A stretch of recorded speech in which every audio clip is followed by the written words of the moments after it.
Welcome to Parenting Decoded, a podcast for practical approaches to parenting. I'm Mary Eschen. Our society seems to be moving more and more in the direction of perfection. Whether that makes any sense at all, and believe me, I don't think it does, it hits our kids earlier and earlier these days. This drive for high expectations puts a heavy burden on some kids that they become crushed with anxiety. How can they ever live up to what's expected of them? I do think that all the helicoptering we do out of love can certainly cause more harm, but some kids are just wired to be more sensitive to the pressures put on them, even if it's not coming directly from us as parents.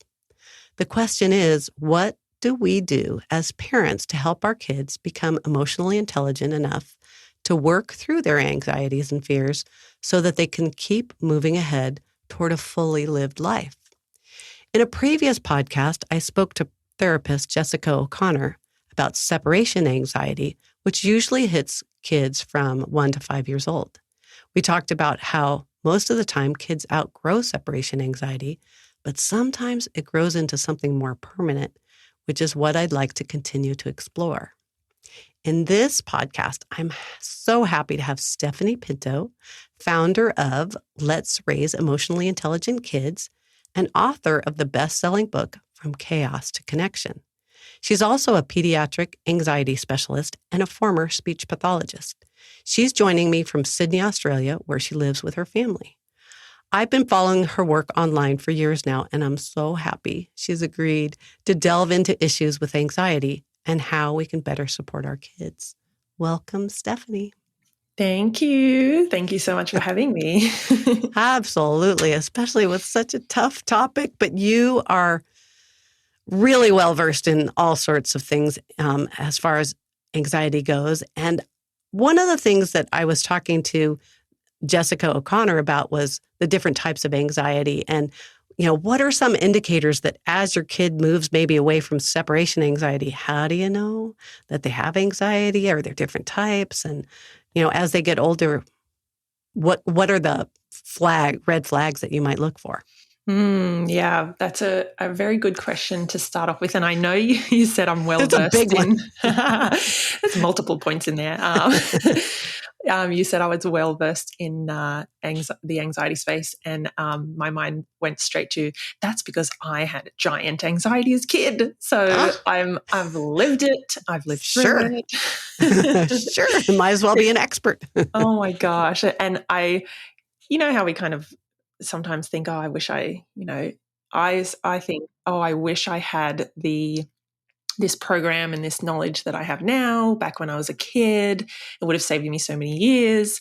Well, we each go through, we go through what we go through, and I wouldn't be doing anxiety therapy for kids and teens now as part of my work if I didn't go through that. It wouldn't be so important to me, I guess. So anyway, that's just as an aside, but I totally, I really, really feel parents who are sensing that their kids are anxious or wondering if there's anxiety.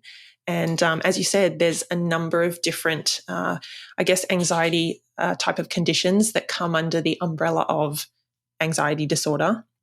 And so you mentioned one of them, which is separation anxiety, and that tends to be in the younger kids. Although having said that, it's probably 2 years ago, I worked with a 14-year-old girl who had big separation anxiety from her mum in particular situations. So that was really interesting and obviously challenging for her, but we got through it, and I was super, super proud of her. So the separation anxiety is the first one. Specific anxiety or specific phobia is another one. So it might be bugs. I just finished up working with a lovely young boy who had a particular fear of bugs and insects and spiders and stuff like that. So just that specific phobia. Social anxiety is another one. So obviously social situation, that was a big one for me. I was constantly overthinking, what are people thinking about me? They're thinking I'm dumb. Why did I say that? Like I should have just kept my mouth shut. All these really negative, anxious thoughts. Uh-huh. So obviously around social situations, friendships and things like that. Generalized anxiety disorder the fourth one, sorry. So obviously a general worrier. When parents say, oh, my kid just worries about everything and everything is hard, too tough, too tricky, too scary. So really sort of, what I would call a general worrier. And the fifth one, people often don't realize it comes under the anxiety umbrella, and it's definitely underpinned by anxiety, and that's OCD. So obsessive compulsive disorder. So I also just finished up working with a beautiful girl, I'd say 15 from memory. And she had almost like a bit of a spread of some of them. I would say generalized anxiety, but some OCD around being clean, her bed being clean, washing her hands, and her face and things like that. So, we can have kids, they don't have to fit into just one category. Sometimes, we're all unique, and so are our kids. So you kind of talked about, what are the red flags or things to notice. And really with anxiety, there's, we'll see our kids, there's kind of that tipping point where it's so natural and normal to experience the human emotion of anxiety, right? In emotional intelligence, we talk about all the emotions being okay and natural and normal. There's no good or bad. But when that anxiety takes over and impacts so much that it means we're missing out, or our kids, I'm saying, we're missing out on the things we want to do because we're too scared, or the things we have to do because we're too scared and they're too hard. So it might be going to a friend's house for a sleepover, or doing that exam or test.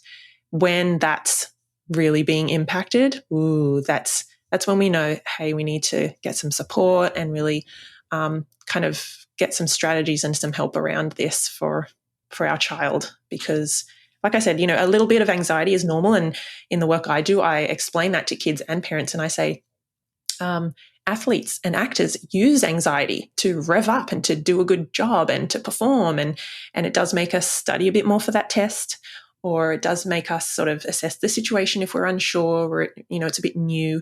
So it's normal to have a certain level of anxiety, what I would call like a 1 or a 2 out of 10. But when it's like an 8, 9, 10 out of 10, and it's, like I said, stopping us from doing the things we have to do, we're staying home, we're avoiding, we're not going, we're shutting down, that's when we know, wow, okay, we need some help here. Yeah. So, okay. So that's really the tipping point about, are they stuck, kind of? Yeah. That's a good way to put it. Stuck at something.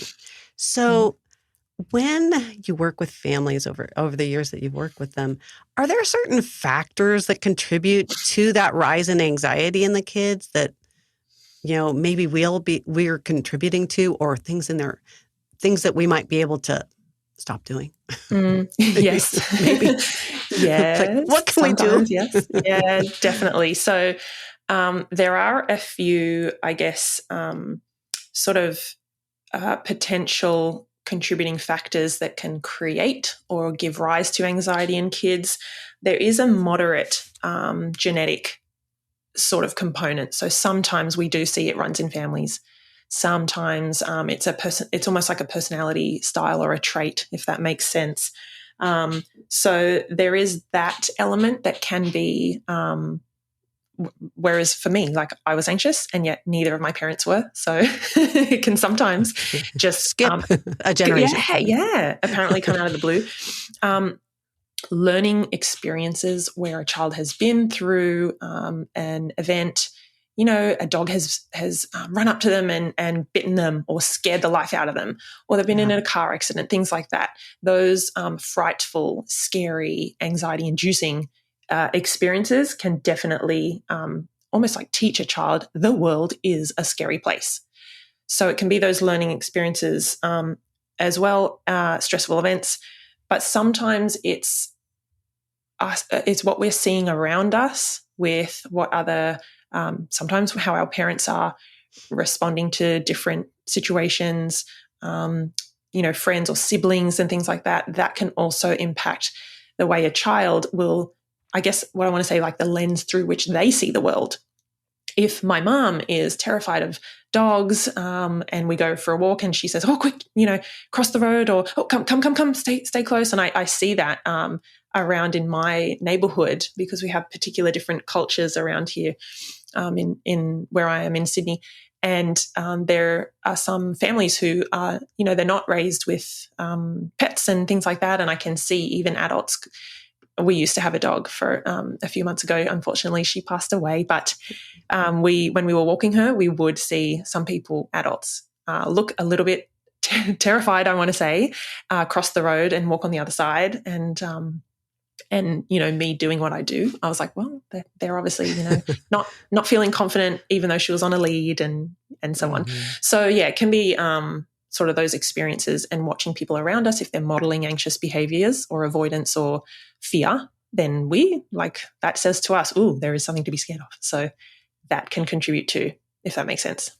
Yeah. I was kind of wondering, I work with some parents, I coach some parents who are a bit anxious themselves. And they make things very reluctant, like, oh, you can't go outside without a coat if it's cold. You can't, these anxieties that their kids are going to get too cold, too hot, that it's too hard to bike. If they're going to go on a bicycle, they have to be fully geared up, which, believe me, I believe in safety for bicycles and stuff, but almost to the point where it's hard to go, because the parent is so reluctant. And so I see that as contributing to anxiety. But then I also see some other parents who they recognize there's anxiety and they're like, where did that come from? Because your parents probably dealing with you is like, we're not anxious. What the heck? Yeah. Yeah. And one of the things that when my boys were in high school, there's lots of peer pressure that creates anxiety in the kids, even if the parents are saying, you're going to go to college, don't worry so much about grades, your grades are fine, let's say you're getting B's instead of A's, or, there's this super pressure where they went to ever have only A's and stuff like that. It's like, you can have C's and still go to college, and at least in the United States. And but the culture keeps putting this pressure on them. And a lot of the kids, they take in that anxiety, like, I got to get all A's, and they get stuck and they can't have fun. They can't do much of anything. And even if the parents are going like, it's okay, all their peers are doing the same thing. So the trauma can be induced by peers as well as parents, because I think helicopter parents can create that fear too. But one of the things that I wanted to discuss with you is, and I was reading your book about, learning more about emotional intelligence and sort of watching for triggers and stuff like that. Can you explain the approach that you work with families to deal with that anxiety? Yeah, definitely. So it is really, I think, important for parents to understand that sometimes we can fall into what we call the parenting traps of anxiety, of parenting an anxious child. And so I talk about 4 really common, pitfalls, I guess, or traps that parents of anxious kids can, sometimes we just unconsciously, without realizing we're doing some of these things, which are maybe maintaining the anxiety or maybe even making it worse. And it's not that we ever plan to, parents never would want to add to a child's anxiety. Of course, it's coming from a good place. They're doing it from their heart and they're trying to support and help their child who is anxious. But we don't realize, some of the, I think, the next steps that are happening when we do these traps. So let me go through the 4 of them. Yeah, I'm dying. I want to know. We've all been there. So trap number 1 is providing too much reassurance or over reassuring an anxious child. Because of course, number 1, our kids are probably going to be seeking reassurance. If it's about a test or a friends or a swimming pool or a dog, or, they're asking, where are we going to go? Who's going to be there? Is it going to be okay? What are we going to do? Blah, blah, blah. So our kids can sometimes try and get that reassurance from us. But the thing is, the more we give it, the more we're reinforcing that message of, you're only okay because I'm here and I'm saying it's okay, and you're not capable on your own. You're not capable to handle this, without my reassurance. You're learning that if I say it's okay, then yes, it is, rather than them finding out a little bit about, what can I do on my own, and is it as bad as I think? And so where they start to process it themselves. I'm going to Susie's house. What is it that's going to happen at Susie's house? I'm going to have a sleepover. So we can help them do that, but in a certain way that one of the big proponents of the program that I do is helping our child to come to their own conclusion that the thing or the place is safe and that they can cope, and that maybe it's not as scary as they think. And they do have some capabilities or, some coping skills. So when we over reassure, which is that first trap, we're saying it's fine. Everyone who's going to be there. It's going to be such a great time. It's a party. You're going to have fun. Or it's a pool. There's so many, teachers in there. As soon as you jump in, they'll catch you. You'll do your lesson. It's so safe, blah, blah, blah. We are often over reassuring, and we think it's helping our child, but really for the anxious brain, it's like a little trampoline. It goes boing, it just bounces off because their brain is going, no, I they're can't. In fight, they're in fight and flight mode, and so they can't process it. Yes, exactly. So you're advocating that, pushing that onto the kids so that they have to calm their brain and think about the steps. That's trap number one. Really good point. Some of us might be guilty of that. Yes, it's such a common one. I often have to gently pull parents up on doing that because it just comes naturally. You're going to be fine. It's okay, blah, blah, blah.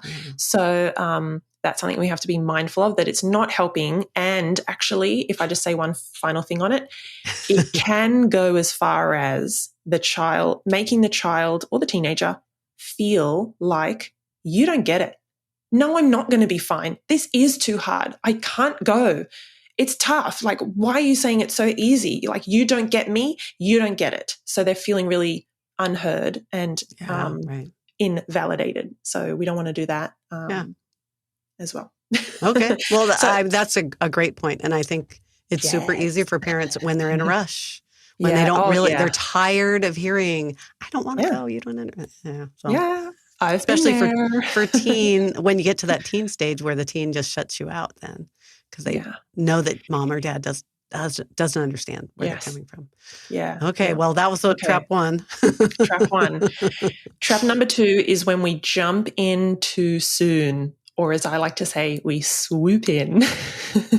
So parents will, when the child is demonstrating some anxious behaviors or, saying that they're a little bit worried or I can't do it, it's too scary, the parents will swoop in and they will maybe take over, or they'll change the situation, or they'll do some reassurance. But essentially it's let me help you with that. Okay, come on, let's do it together. We're swooping in. We're not giving the child time to experience that little bit of discomfort or that anxiety, and then helping them navigate through it with some strategies, which obviously we, need to be learned.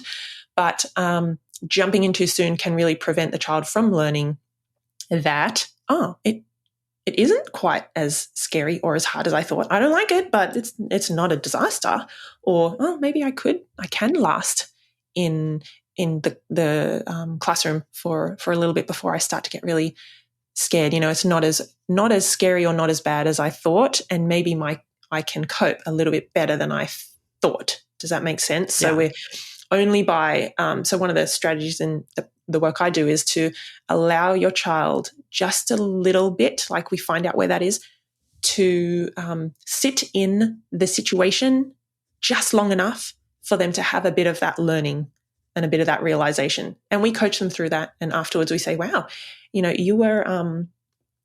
sat by the pool for 2 minutes before we came back and sat, you sat on the side with me, or, you patted that dog once before we came back, and we'll try again tomorrow. So really giving them that opportunity to learn a little bit about the situation and their own skills before pulling them out. So I guess that's how we're flipping that, jumping in too soon. Don't jump in too soon.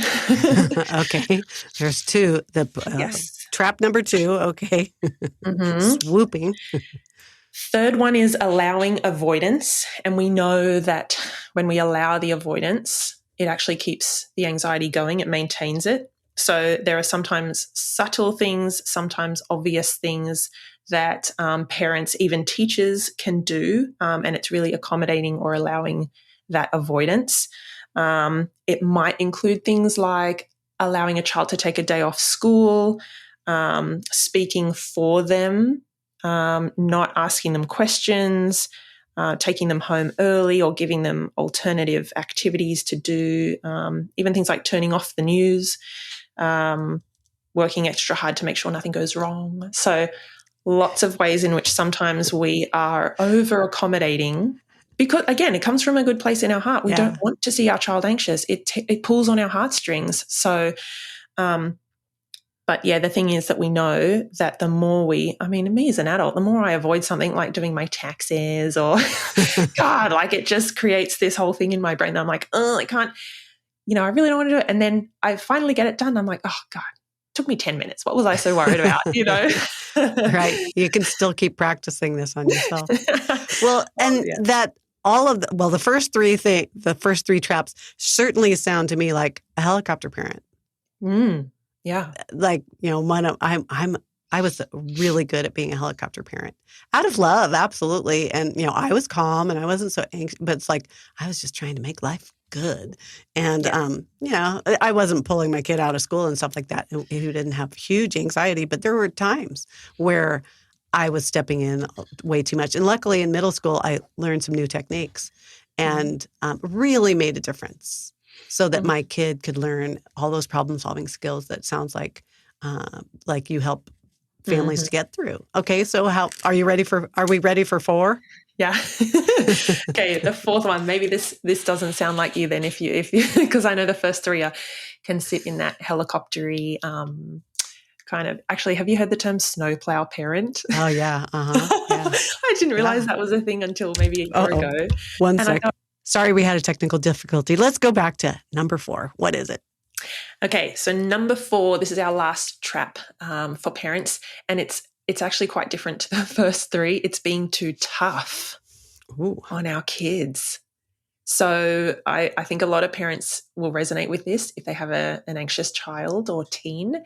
It's kind of the moment where you've been dealing with it for so long and you know that your child is capable and that there's nothing scary and that they'll get through it and that, nothing bad will happen. And we get to that really frustrated stage where we're like, just do it. You're being ridiculous. I don't care.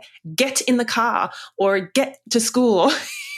We get really frustrated. Yeah. We get triggered because we have this, this maybe greater awareness that by the time you get to school, within 10 minutes, you calm down, you're going to be fine. You end up loving it and your friends are there. Like we have that awareness. Plus we're not anxious ourselves most of the time. So we can start to be too tough, too critical.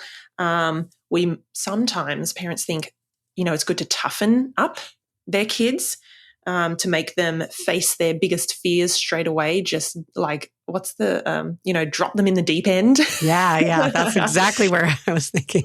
Yeah, dropping it. So the thing is, if we push them too far too soon, they can become so anxious that they avoid the situation even more because it's like you've dumped them in that thing that is so scary without any skills, and they freeze up. Like you said before, they go into fight or flight and everything, all that logic, rational thinking is shut off and they're just in that fear. So we don't want to sort of throw them in the deep end. We don't want to also, as much as possible, because we're human, we don't want to be too harsh and too critical and get to that point where we say things like, stop being a baby. You're being ridiculous. I don't care anymore. We've been here for 2 years and you're still XYZ, so if at all possible. Because kids are not choosing to be anxious. They're not choosing to live in this constant state of like fight or flight where they're constantly worried and they're overthinking and they're scared. It's not a nice place to be. Like I have been there. Oh my gosh. So as much as possible, if we can bring sort of this empathy and compassion and patience and tolerance, and equip ourselves with some strategies and problem-solving skills to help our kids rather than falling into one of those traps. Yeah, it's a tough place to be for any parent, whichever of those 4 traps we fall into. I think every parent with an anxious kid falls into one of those out of love or frustration. If you go to the snowplow part, but what have you seen work? I mean, the thing that's on my heart is, because I live in the Bay Area in California, the overly anxious parents and kids that have to do with grades and getting into the right college and stuff like that. Have you coached some people and how to use techniques to get that peer pressure and the parental pressure, societal pressure, how to tamper that? Yeah. You know what? I just, I was working with a girl, even just yesterday, we did a session, and I was we've done several sessions, and I'm still explaining to her, there are probably a number of other kids in your class at school who feel exactly the same or go through very, very similar feelings and anxieties. And yet you would have no idea because no one talks about it and they don't talk about it. So kind of normalizing that pressure and the feeling of anxiety, and I've got to, the perfectionism, I've got to do it, like all that pressure. I think if we can have open conversations about that with kids, if we can normalize it, because then it just opens the door to getting some help and support. And it's not so much like, oh, I need to get a therapist, anything bad. So I think having conversations and normalizing, just treating that as, like I said, with emotions, there's no good or bad emotions. They're all natural. They're all healthy. They're all very helpful. Obviously, we need to learn how to deal with them and navigate through some of the more tougher or the more uncomfortable ones. But I think if we normalize it, then we open that doorway to getting some help and knowing, I need to learn about this because I don't want to keep stuck. I don't want to stay in this place. And, I often say parents are the best people to initially teach their kids and have conversations and open their minds to things like this. Yes, there are therapists, there are coaches, and there are amazing people. And, I work with families myself, but I just think that it's so powerful for parents to build their own capacity to know how to deal with when their child is feeling X, Y, Z, whatever it is, right? Because we can help them through. They trust us. If we have that good connection, that relationship, that trust, and the vulnerability that, we've been through some of these, we've felt all of the emotions that our kids have felt. We might not have had anxiety about this particular situation, but I have felt anxiety and I have felt disappointment and hurt and anger, So I think if we can more come alongside our kids and support them, keep those conversations happening, open their eyes to the fact that there's a lot of other kids with these pressures. Some of them are getting help for it. Some of them might not be. And, as a family unit, this is our culture. We talk about it. It's normal. We get help. We do the best we can. I think it's just too risky to think, well, I don't know what to do. I don't have the skills. Like, I'm just going to, it's normal. Everyone has this pressure. Everyone's getting into the best college and getting tutors. And I'm like, no, can we please step out of that river? Do you know what I mean? So, yeah, I think that it sounds to me like being able to build that relationship with our kids so that you can problem solve with them when they come up against an anxiety, whether it's what college they, how well they do in school, or whether it's bugs or whatever, being able to step back and keep calm. You wrote a really wonderful book on emotional intelligence and, how do we get our triggers and our kids' triggers, understand that. And hopefully maybe someday we'll have a future podcast to explain more of that. But I just love how it's possible for parents to help their kids with anxiety. And it requires us to view it as a problem to be solved and not a medical diagnosis that's unchangeable. Yes. Yeah, definitely. I think if I can share a quick story, a success story from... I'd like that. I have a couple, but I'll tell tell them really quickly. I had a young boy who had a huge fear of, bugs, spiders, all those things I mentioned before. And he could not I didn't even mention in the first session of 10, I do a 10-week program, that we would be maybe looking at and touching live bugs, because that was just way beyond, when kids can't fathom that they're going to be able to change. You don't want to ruin so they don't come. Yeah. And in the last session, he was holding a jar with the lid off, with a bug inside. He was, I said, how about you hold it and you can walk around the lounge room, come back, you can look at it, we'll talk about it. He didn't go quite as far as touching it because he was just not, that was like just the next step. But in the 10 weeks, I said to him, do you ever think you could have done that, all those weeks ago when we started? And he was like, no way. I would have ran out the door. And I was like, yeah.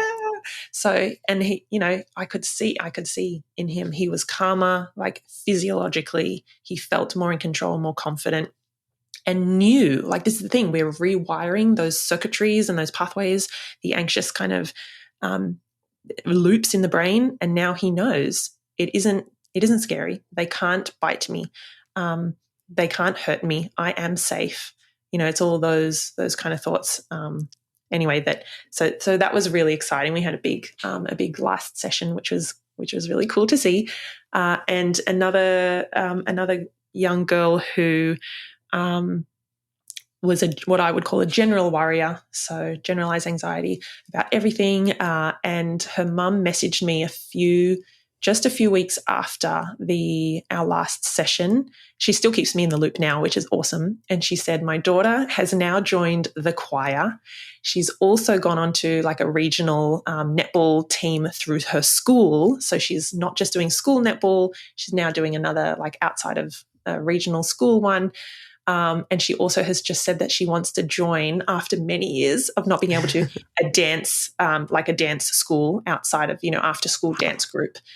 And I was like, oh my God, what happened to this girl? Like, she was a mouse, she was. Oh, she wouldn't do anything. Oh no. And I saw a lot of me in her, because I was like, oh yes, I totally get this. And then just, a few weeks later, she messaged me and I thought, oh my God, who is this little girl now? Like, were there any key factors that led to that? Like anyone, like a tip or two that you used on her that you gave the parents and her?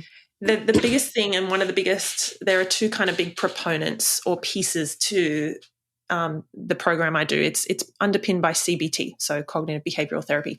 And the cognitive part is obviously rewiring the thoughts, the cognitions, the anxious thoughts into more calm and realistic thoughts. So that's a big piece there. They're calm thoughts, but they're more realistic, because before they were negative, scary, and unrealistic.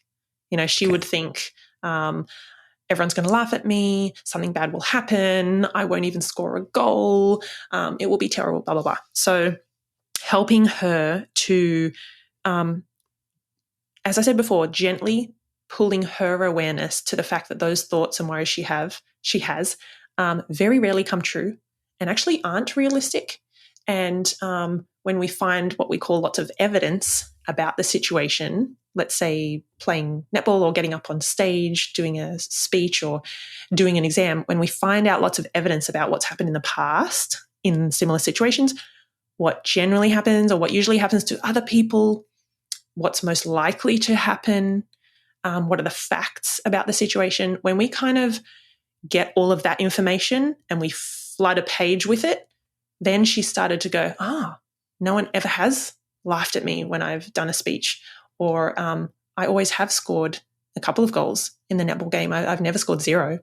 So we start to kind of bring her awareness to the fact that what you're thinking actually often doesn't come true.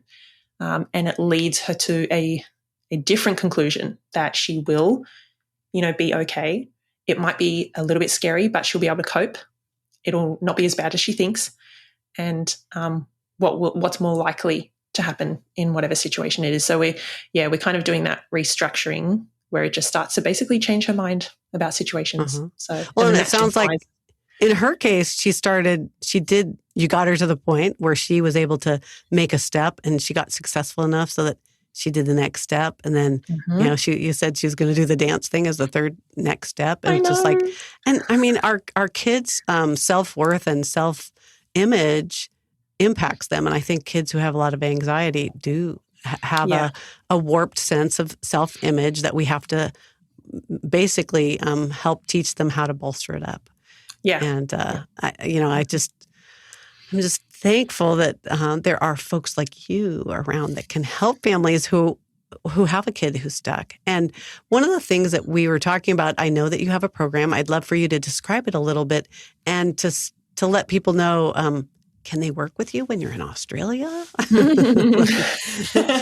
Tell me about that. Tell me a little bit about what you could do with families. Yes. So the main program that I do is one called the Cool Kids Anxiety Program, and it was created by the psychology team at Macquarie University over here in Sydney. That's a very prestigious university here, and it's highly evidence-based. They're still doing a lot of research on the program. People can be part of it as they go through the program if they like. So it's very strong in terms of its evidence and its validity and reliability and things like that. And they've got some incredible statistics. I think it's something up about around 60-something% of kids who complete the program will lose their primary anxiety diagnosis if they have one. Whereas most parents I see, their kid doesn't have an anxiety diagnosis, they haven't bothered, but they know their child is anxious. I'm like, yeah, cool, let's do it. So, and obviously a big percentage of a drop in anxious behaviors and things like that. And so it's a 10-session program. I do it in person here in Sydney, when it's close enough to me, because I actually like to travel out to the family home, do it in the lounge room because their child is anxious. So that's just a really nice way to do it. But I also do it via Zoom, online as well. So, and I've had, families from all around the world. We just work out the time difference and we can do it. And I can post out, there are two manuals or workbooks that go with the program, a parent one and a child one. And we go through the activities. It's very structured. It's very easy to complete, and I obviously coach them through and we work through it together. So it's a parent and child program because obviously we need the parents on board to support them. Parents are around their kids and experiencing the anxiety with their kids a lot of the time. So I like that the parents are involved, and we obviously tailor it to the goals of the child. We get into that in week 2, and it's just a really, really great program. And it will cover many different types of anxieties is what I... Yes, any of the 5. So. Yeah, any. Awesome. Well, that's so awesome. I'm going to put your resources on my podcast, in the podcast notes, on how to get a hold of you, because I think that you do amazing work. I'll also put a link to your book, From Chaos to Connection, Connection, sorry. I'm spacing out there. I'll put that on the podcast notes too. And I just really want to encourage parents, if you have kids who need help with their anxiety and you have been struggling, there are programs throughout the world. Stephanie's is one of them. I think she's a great resource. I'd sign up for her newsletter too. I mean, I've been on it for years, and I just love the hints that come out on a regular basis as well. And, I hope that you found the discussion with Stephanie useful and hopeful. And I want you, to let me know if you have questions. But Stephanie, thank you so much for being here. It's been really a pleasure. And I hope we do something else again in the future. Thank you. I have really enjoyed it. All right. And those listening, if you need to contact me, Mary@parentingdecoded.com. And I want to encourage you to all have a blessed rest of your day. Thank you.